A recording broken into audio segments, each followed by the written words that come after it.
Hello and welcome to the Maple Grove City Report. I'm Dave Kaiser from Northwest Community Television. Time for a look at what's new in Maple Grove and a look back at the most recent council meeting. That's all next on the Maple Grove City Report.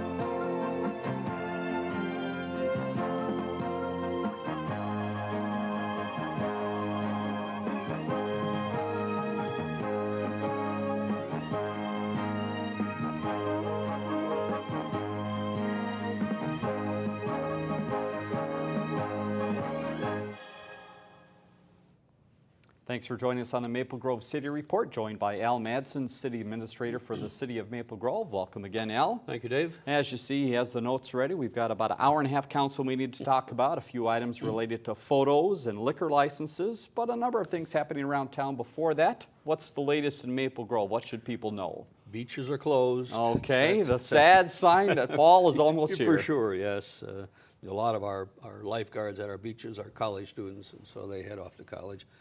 I believe our outdoor pool at the community center is still open, and I think that remains open through the Labor Day weekend. And we'll take advantage of this hot weather we're having. So, our single-family building permits are on the rise. We have 152 this year so far, as compared to 126 last year. So we're seeing a nice uptick in residential development. This is only August, and so we still got September, October. I think that we're easily going to exceed our last year's number. We also have a number of multifamily residential projects that are going to be starting this week. Sky at Arbor Lakes will be doing their groundbreaking. Right. And that's it's a two-phase, but that's about 440 units. That's market rate. And then Silvercrest, which is a senior development, two-phase again, of about 350 units. Anticipating that to start breaking ground third week in September or maybe the end of September. Okay. So both of those will kick off. Then also we have the Botano development, which John Duffy is developing. And I expect him to start breaking ground also in September. So we're going to have three. Be a busy month. There's going to be three big projects going on right in that gravel mining area. So be a lot of activity in there. We're also finding that residential values are rising, and I know that's a lot of people like to hear that. Sure do, especially those that are selling their homes. And so we're finding that the values are up. We're finding it's pretty much on all types of residential, not just the single family detached, but basically across the board. And so we're real happy with that, because obviously there has been quite a downturn over the last number of years. So FedEx has their project well under construction. That's just under 300,000 square feet. That's on the south side of Weaver Lake Road. And then Upshur Smith, which is on the east side of 494, is adding on about 120,000 square feet. So two major industrial projects right there. So there's a lot of activity going in town, with residential and some, the FedEx and then the expansion of Upshur Smith. We love new business coming to town, but when existing businesses expand, that's great too. So exactly, they're happy. Keeps them in town. Yes, it does. Means they're happy being in town. So the other items, I guess, of note, National Night Out was a huge success. We had 140 neighborhoods compared to 130 last year, and so the council and others got out to visit as many as they could during that night. I don't know how we'll rank this year. I believe we ranked third in the nation in our population category last year. So we'll see how we rank this year. Hopefully better. Very good. And they all survived the inclement weather that was that evening as well. If you remember that night, it was a little rainy that night, but the party still went on. The party still went on and kind of held off toward the end. And so that was nice that it wasn't at the beginning. So we've been having a number of retirements. Our workforce for the city is an aging population. We've had some employees have been with us anywhere between 12 upwards to 37 years are retiring. And so we're losing wealth of experience, and I guess it's come to be expected because as our workforce ages, retirements will pick up, and so I expect probably a few more retirements to be coming up sometime in the next 12 months. Okay. Chick-fil-A had their promo at the community center, and my understanding is that well over 1,000 people showed up. Unbelievable. Yeah, it sure was. And they had free chicken sandwiches and free lemonade, free pop. They had music going on. They had a number of prizes. They had a hot air balloon there, so it was a big festivity for Chick-fil-A. They're anticipating an opening somewhere around October 10th, somewhere between October 3rd and October 10th. They're located right by the TGI Friday on Elm Creek Boulevard. So, is that the last open plot there for a restaurant or something detached out on that parking area? For that area, yes. Okay. Yes, that's correct. Farmers Market, we set an attendance record last Thursday. Very We nice. had 2,700 people come to our Farmers Market, and it's astounding. I mean, we have 50 plus vendors, but there's always a lot of extra activities for the kids and things like that.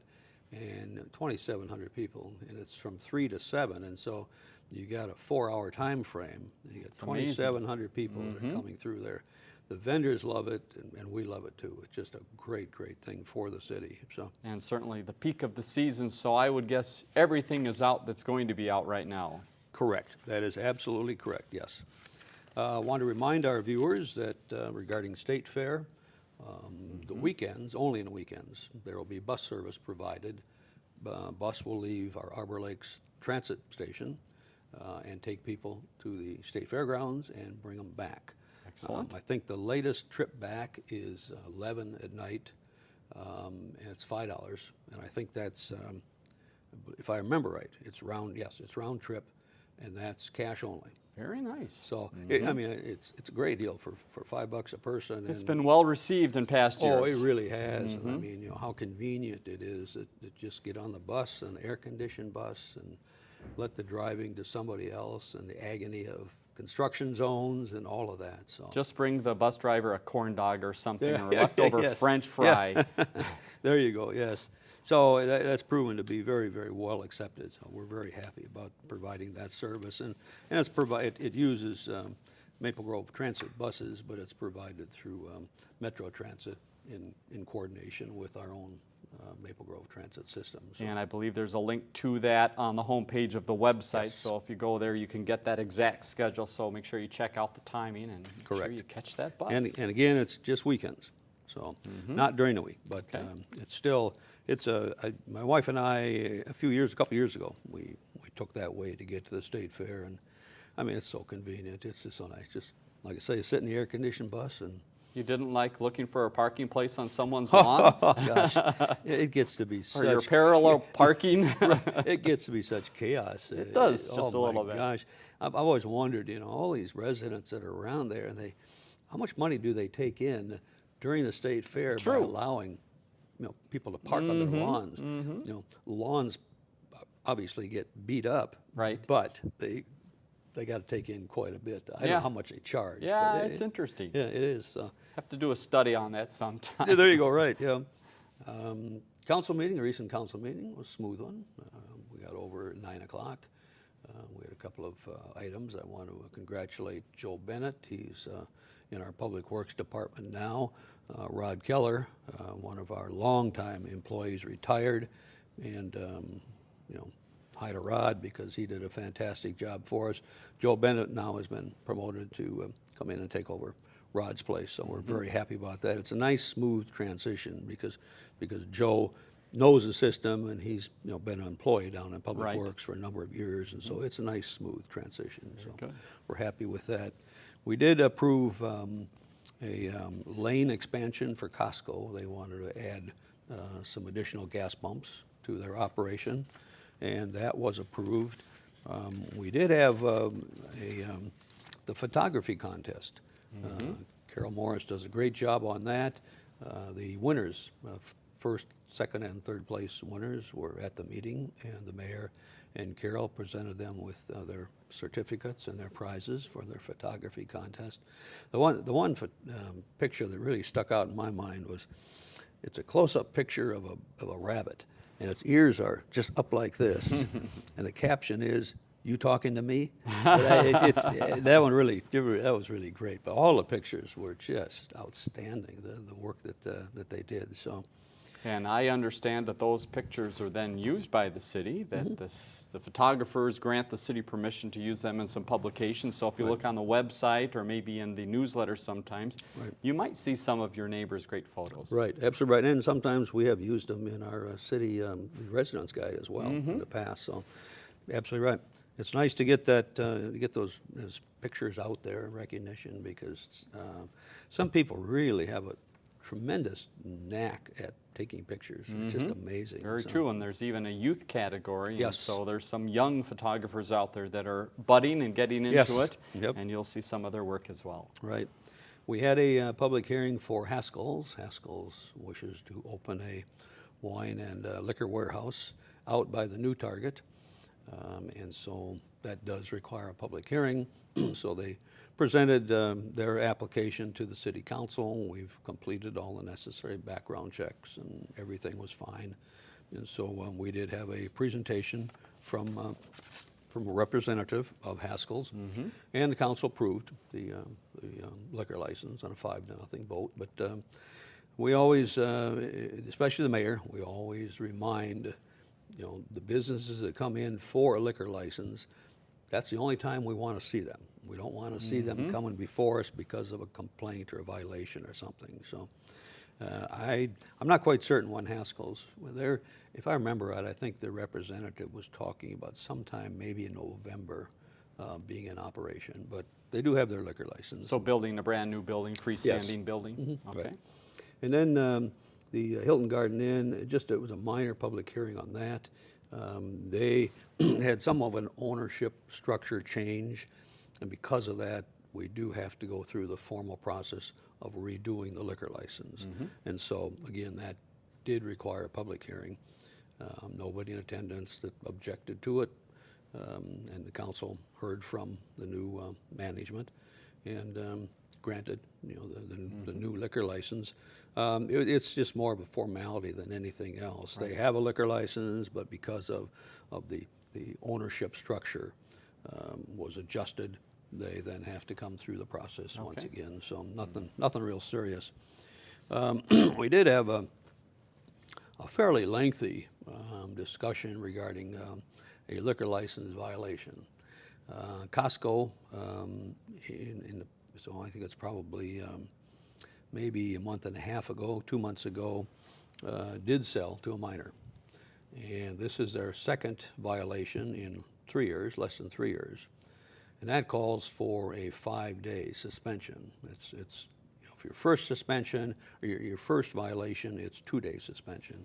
Your second is 5-day suspension.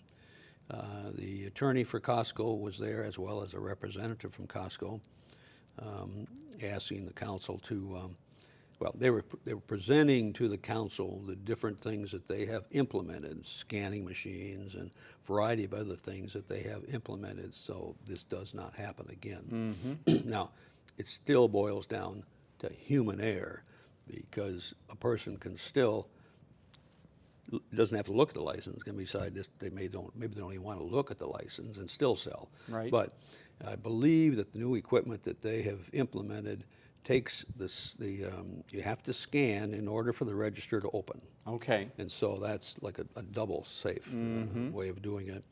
So the council listened to the various things that they have put into place. Costco did present a proposal to the city of a cash donation of $5,000 to be applied toward liquor training program, in addition to the $2,000 civil penalty. The $2,000 is spelled out by state statute. Okay. The $5,000 would have been something extra, but they were they were hoping that maybe they could work out something where set up a fund for liquor training rather than the 5-day suspension. And so the attorney presented that option to the council. The council discussed it, decided that the 5-day suspension will stay in place, that they were not interested in taking, the cash donation. It does set a bad precedent, because once you start something like Sure. that, then it certainly opens the doors. And so Costco will have a 5-day suspension. The dates we've not yet determined as to when they'll not be able to serve liquor, I should say sell liquor. Right. This item will come back to the city council at the September 3rd council meeting. And then probably starting September 4th is when Costco there'll be a 5-day period. They will not be able to sell liquor. Okay. So we'll be working with them on the exact date. But it's unfortunate, when these happen. I believe we had, I should know, I believe we had 6 violations this year. We certainly have had many more in the past. I think our liquor training program, where we require all of those that have a liquor license to attend, I think that is really helping things. And so, because I do recall one year we had well in excess of 12. We might have had 16 or maybe more than that. It was really high. And so the number of violations has really dropped off. And I think part of it is because of the training that we're now putting on. And it's mandatory. They have to. They got a liquor license. You got to go And there. again, that training is put on by the city of Maple Grove, so it comes as a little bit of a necessary thing to do when a city like Maple Grove has so many restaurants in it. Yes. It's just as part of, who is involved in that training? I know obviously it's the police department. Are there others within the city that are involved? Police department's involved. A member of my administration department is involved. We used to use an outside source for training, but now we have a couple of members of our police department that are well-versed, and so now we use those individuals to do the training. Okay. So we used to hold the training. Some of the training sessions used to be many hours long, but now it's been, I think, fine-tuned to the point now where it only takes a few hours to go through everything. And then we have lots of printed material that we do give them. And so selling to a minor in Minnesota, it's just, how can it happen? Because the driver's license look different. I mean, it's just, but a lot of it still boils down to human error. Sometimes people are in a hurry to get the order filled, and so they don't spend enough time looking at it. Exactly. Most of those wait staff that do sell to a minor, most of them end up losing their job. I can only recall one business that kept the individual on, and their philosophy is that person knows clearly what to do and what not to do, and so is a good training mechanism for the rest of the wait staff. Share that information. Yeah, you're absolutely right. So, And I would guess, as always, if a business has a question, or even if a resident has a question about it, they could certainly call the government center, get connected to the police department, and all of those questions can be answered regardless of a training session. They can be answered. Anytime, absolutely right. Then we had the bridges at Arbor Lakes. This was a project, a residential project that was at the last council meeting. And it was tabled. It involves finishing off the bridges at Arbor Lakes Development, which is along Main Street over by the Lifetime and our community center.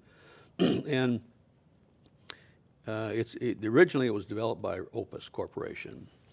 Ron Clark Construction is now the company that's in there to finish it off. There was a few of the residents in there had concerns about parking, had concerns about the steps, concrete steps, wood steps, some type of a composite steps. I think the bigger issue was continuity. They felt that one of the units just didn't fit with the rest. And I think that was one of their big concerns, is that there didn't seem to be a nice continuity of that entire residential development. And so there was a lot of discussion took place. The association and the builder, Ron Clark, really should sit down and try to work some things out. We certainly can't force them to do that. The city cannot, interfere with the association, but we just felt better opportunity can come out of it is if they sit down and if they talk. But the real issue, I think, was really the continuity of all of the homes that are there, because they're all townhomes, and it's a very, very nice area. And so obviously the people that bought in there a number of years back want to make sure that it continues to be the pattern that was presented to them when they first bought. So there's a lot of discussion about that. And in the end, the council struggled with the continuity issue, the design of one of the buildings versus the rest. The parking, the parking is hasn't really been a problem there, and so I don't know if the parking is a major issue. Okay. I think the major issue is the style and how it fits with the rest of the development. And so, after a lot of discussion, the council decided to table the action and really requesting the builder go back to the drawing board, take a look, work with the association, get their input, see if you can come up with something that better fits the rest of the area. So that was tabled. My assumption is that will come back to the September 4th council meeting. I would think it would. And so then we'll take another look at it and see if it fits and how things work out there. Okay. So, but meeting got over at 9 o'clock. It was a smooth meeting. Prior to our regular council meeting, we did have a special city council meeting to talk about the proposed 2014 budget. The council does not make any decisions at these special meetings. This was just myself and my finance director, Jim Knutson, presenting the proposed 2014 budget, getting input from the city council. This will come all to a formal city council meeting hearing on December 2nd. Okay. And that's when the budget is either accepted, not accepted, or what the council provided to staff this past Monday night may or may not change. That's what will come forth to the December 2nd meeting. But the council can always adjust that downward if they feel it's necessary. But I think it's an excellent proposed budget. Right now, we're looking at something that probably will increase person's taxes anywhere from 50 cents a month to maybe $1 a month. Okay. At the high side. Now, we have to take into consideration the cost of oil and gas and union and just all the supplies that police and public works and all of those fire, all of those encounter, and so that really does push up the budget. But overall, I applauded all of my department directors for the good job they did in putting together responsible numbers for the 2014 expenses, and I think it's a very, very good proposed budget. And we'll see. December 2 is when the council will formally look at it and then take action, and then after that, it has to be sent to the state. But we'll take a formal look at it on 12/2. Very good. I'm sure we'll talk about a little bit more, but any particular highlights? Are there any changes, any additions in any departments, or any structure in town, capital things that people will see related to the city due to the budget? No, we've pretty much taken all of our care of all of our capital needs.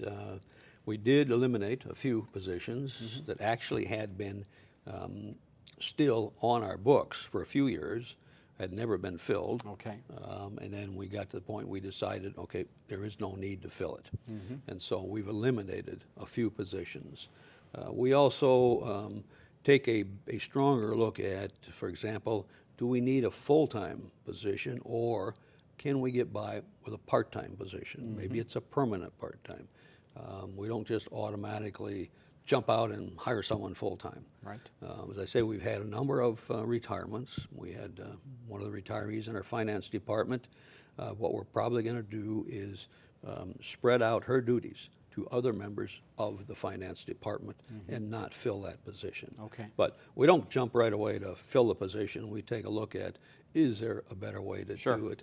And if we do decide to fill it, we do not fill it immediately. And so there's always probably a, January, February, March where the position is open and maybe a new person would start in, April or something Right. like that. So there's a cost savings there as Sure. well for the first 3 months. But all of our capital needs seem to be taken care of, and like I say, we just eliminated a few positions. And Programming and services, any changes or additions there in any of the departments that come right to mind? I know you don't have all the documents in front of you, but anything that comes to mind? No, our goal has always been to provide top quality service, and I think we do. I think that we have roughly 250 employees, and I think for a city of 65,000 people, 36 square miles, 250 employees is lean, but we're a good working operation, and so everything will stay the same. The service will continue the same. And that's always been our goal, is to make sure that we do provide top quality service to our residents. They deserve it. So Very good. All right. And I suppose if people want more information about the budget process and the budget, they can go to the website Absolutely. or talk to you at City Hall and Yes. find out more information about that. you bet, right? Final minute we have here, you mentioned a little bit about the area around the new Target building. I know we've got some construction going on with the transit area there. How is that proceeding? Are people going to be getting their cars back there sometime soon? December. Okay. Yeah, we should have everything completed in December. Right now, all of the transit riders are parking over on the other side, on Slumberland's area there, Right. Which has worked out. We may have to see if we can find some additional open space Okay. for some additional cars, but the construction itself is moving along well. And for those that are not aware, we're adding one level. We're not adding more than one, because we have an agreement with the residents over in that area that transit station would be a surface with one level, and Okay. that's the maximum. So, but construction's coming along very nicely. And that area you mentioned today, the Haskell's up in that area, and I believe in the last program we talked about another business going into that area. Is that finally taking off? I know that was a site with the Target and Slumberland there, that it was a little slower. That obviously came online at the time when the economy decided not to cooperate. Right. It's Are things picking up. turning around? It is. We're real happy with that. Home Depot has seen a big increase in their operation. The owner and developer of the Grove is Ryan Companies, and we're happy that they are, because they're able to take care of it and manage it and keep it going. But yes, at one point it was struggling to get businesses out there, but now we're finding it is really starting to pick up nicely. So we're happy with that. Good news. Yes. Keep your eye on that area of town. Yep. Al, thanks again for your time Thank you, today. Dave. Good to Let's be here. leave you with the next council date, and as you will note, it is a Tuesday date because of the holiday on Monday. So the next meeting is Tuesday, September 3rd, 7:30 at the Government Center. And again, we mentioned the website a few times during the program, maplegrovemn.gov. If you have questions about some of the information we covered today or want to check up on what's new in the city, you can go there. And if you have questions or comments about the program, 533-1710 is our viewer response line. Give us a call and we'll try to answer your question here on the program. For Al Madsen, I'm Dave Kaiser. Thanks for joining us on the Maple Grove City Report.